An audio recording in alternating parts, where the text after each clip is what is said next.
Good morning. এই যে সকাল সকাল আমি ছাদে চলে আসলাম। আমাদের রুমের কাজগুলো এখনো কমপ্লিট হয়নি, পুটিং কাটা হচ্ছে।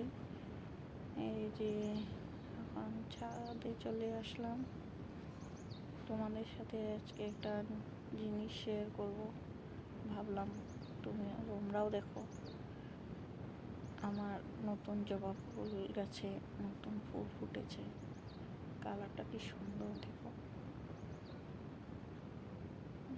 সকাল সকাল আমার ছাদে আসতে খুব ভালো লাগে, জানি না কেন। মানে গাছগুলো দেখলে কি আনন্দ লাগে। নতুন সকাল, সবুজ চারিদিকে।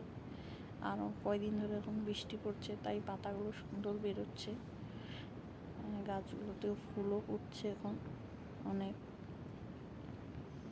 বেশি গাছ নেই, কয়েকটা গাছ আছে।